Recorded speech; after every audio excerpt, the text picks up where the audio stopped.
At the beginning of the last century, there were a few men who undertook courageous and ever more defined journeys to the eternal ice. This is the story of the first German men who undertook such an endeavor and came back to tell the tale. This is the story of the Gauss Expedition.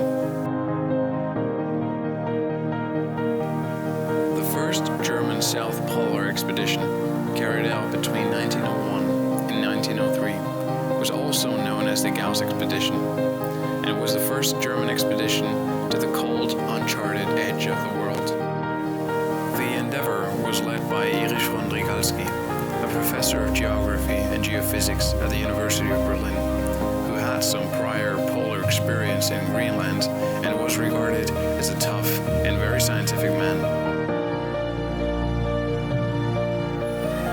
The Gauss, which was the name of the ship, left the port of Kiel on August 11th, 1901 for Antarctica. She was to research the sector close to where the South Magnetic Pole was located at that time, as no man ever set foot there before.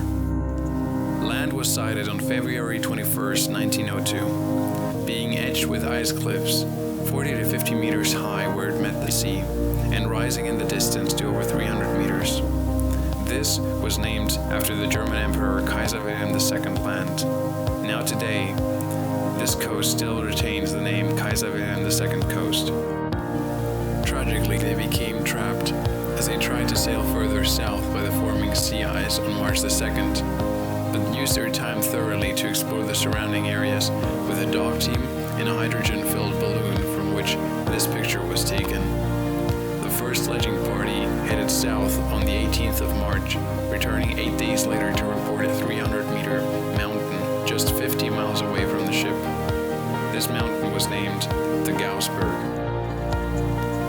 One day winter arrived, and the men organized smoking, card games, and singing clubs to entertain themselves through those long, cold, and desolated polar nights.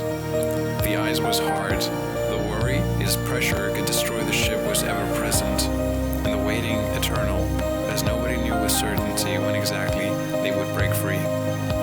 When this finally happened on February the 8th, 1903, they began their journey back to the motherland. As a scientific voyage, it had been a huge success, and the achievements received high praise from the scientific community all around the world. 20 volumes of reports were published after the expedition from 1905 to 1931. Around 600 miles of coastline had been surveyed, and 1,440 species of living organisms endemic to the Antarctic were described in detail. As an expedition of public interest, however, it was far outshadowed by others around the same time. It had reached higher latitudes, or had a tragic fate which captivated the newspaper readers.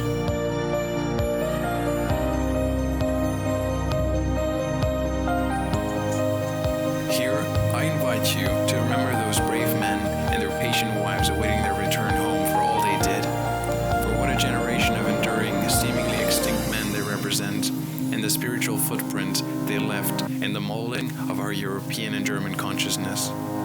May their story inspire you.